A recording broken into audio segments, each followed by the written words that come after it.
Here is the Bruticus Maximus set from the Revenge of the Fallen line, with a whole new attitude. The original Blastoff and Swindle are now replaced with the Crossfire02 sets, Explorer and Munitioner. Welcome to Part 2.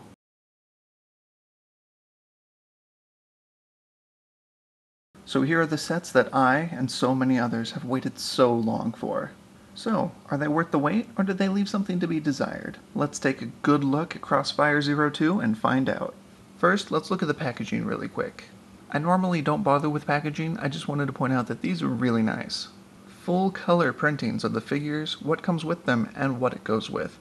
On one side we have the figures, on the other it shows the additions, on the top it shows what comes in each box, and on the back it shows the sets and a nice picture of Bruticus highlighting a lot of what this set adds. Also included in each box is a copy of this wonderful full color booklet that has the full instructions for each bot and all of the parts, as well as a bio for Explorer, Munitioner, and the Combat Unit Colossus, which I will be referring to as Bruticus in this video.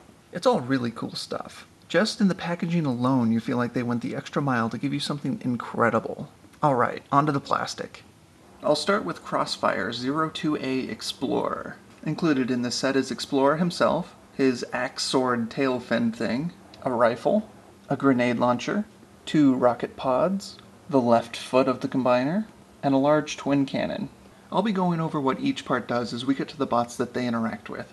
So let's focus on Explorer. His alternate mode is an X-34-ish unmanned experimental plane capable of spaceflight.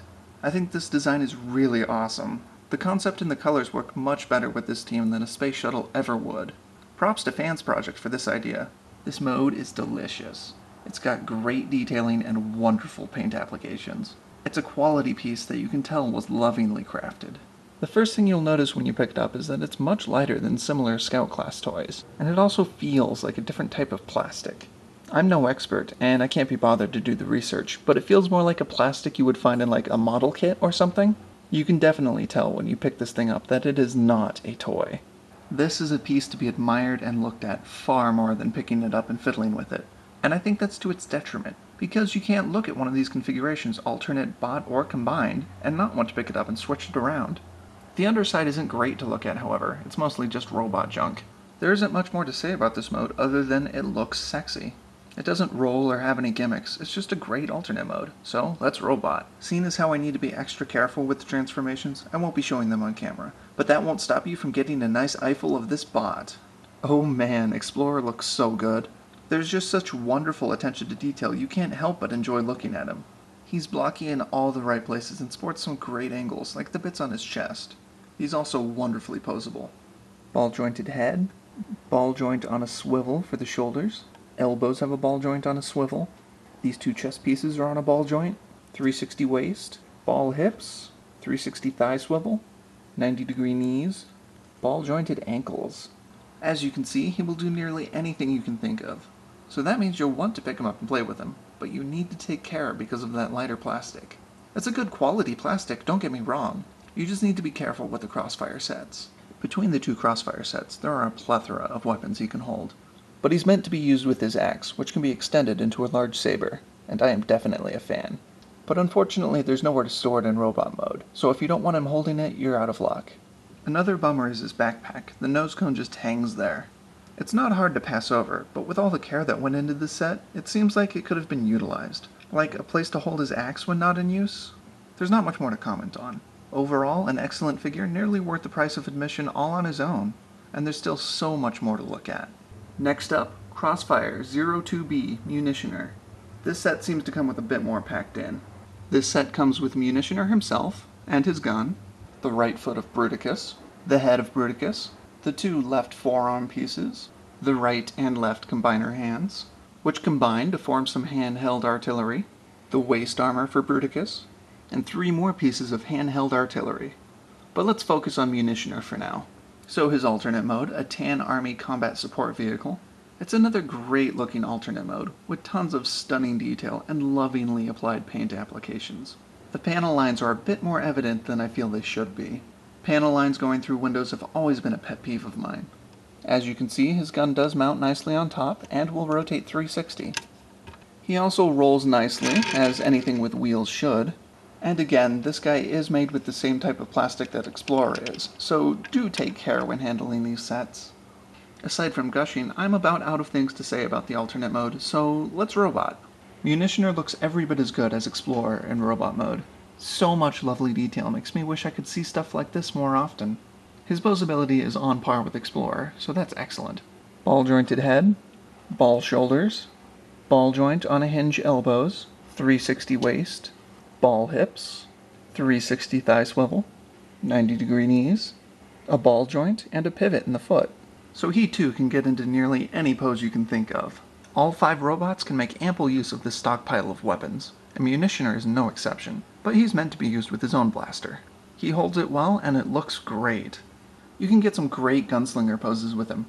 He does have a bit of a backpack, just like Explorer, but I can forgive this one, mainly because it reminds me of the original toy. Is that a bad thing? What I don't like are those panels on the forearms. I really wish those folded up. It's also worth noting that his eyes are red. What a shame. That'll just about do it for this great figure. Let's move on to Vortex. As you can see here, he makes good use of the rocket pods and the 2 grenade launchers to give him not only a much needed upgrade in firepower, but also a set of landing skids. The problem is that the rocket pods seem to be a bit too big, and if the propeller were a bit longer, I feel like I could believe it. But the fact that it's slightly outrageous just makes me love it more. In robot mode, he keeps the twin rocket pods, and sadly, his shoulders get in the way of 1 rocket on each side. I like to arm him with the 2 weapons that made up his landing skids. It just makes sense to me. Brawl just has a pair of guns added to the top, and there's nothing wrong with that. It looks good. I've always been an advocate of adding firepower to tanks, and there are no changes in robot mode, but he can use any of the guns in the 2 sets. On to Onslaught. He's got the biggest change, and oh man do I love it. The 2 feet extend the back end to give him his G1-ish looking flatbed truck and trailer mode. That can, of course, have any of the other bots sit up there, and Blastoff fits up there really nicely. The twin cannons happily snap on the top there to complete the look, and it'll rotate 360. You can also store this gun on the side here, nothing wrong with a little extra firepower. Overall, it looks great. It's a welcome addition to the set and makes it that much more awesome. There's also this base mode, and I totally love the callback to the original toy. I'm not going to say much about it, I just wanted to point out that it's there, and it totally adds a great amount of playability to the set. Now, if only it could be played with. Robot mode is quite different. I'm not sure I'm a fan of this. It's a bit bulky and really limits the posability of the arms, seeing as how the feet peg loosely into the back of the shoulders. And if you thought he had a bad backpack before, ugh. Sure, he can hold these 2 ludicrously sized guns, but he could never actually point them at anything, as seen here. At least these shoulder bits here house rocket pods. You can't say that's not awesome. Here's a fun fan transformation I figured out. I highly doubt I'm the first one to do this, but I like it. It does make the backpack a bit worse though. In this mode, these are normally used as handheld artillery for the other bots, but I found that if you combine them, peg it onto the shoulder, then just set this waist piece on top here to bulk it up a bit, and you get this additional ludicrous shoulder artillery. I like it anyway, and this is totally how I display him in this mode. Assuming I display it in anything other than combined mode. Speaking of combined mode, that would be the reason you get this set. Sure, we've seen many reasons why this set is great, but all that pales in comparison to what is about to happen.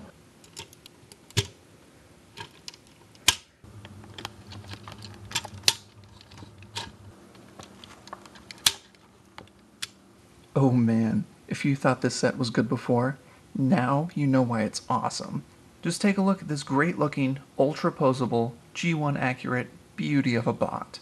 It's got a ball jointed head, 180 shoulder cannons, 2 axis shoulders, 360 bicep swivels, a double elbow, 360 wrists, amazing hands with 9 points of articulation each, ball jointed thumb, independently ball jointed knuckles, and each finger has an independent 90-degree bend. So that totally rocks. 360 waist, 2 axis hips, 360 above the knee, 90-degree knees, and a foot pivot. So he will do nearly anything you can think of.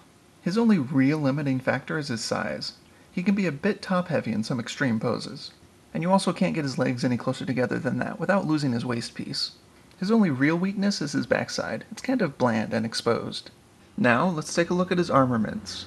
You can fold up the 2 grenade launchers, and combine them with the rifles to give you this big-ass shotgun for Bruticus. So you'll end up with 2 of them, and he dual-wields them quite nicely. An Onslaught's weapon here will unfold to make Bruticus's main rifle. An Explorer's Cleaver here will unfold to make a combat knife for Bruticus. And if you don't want him holding the knife, it'll store quite nicely here on the side of the arm.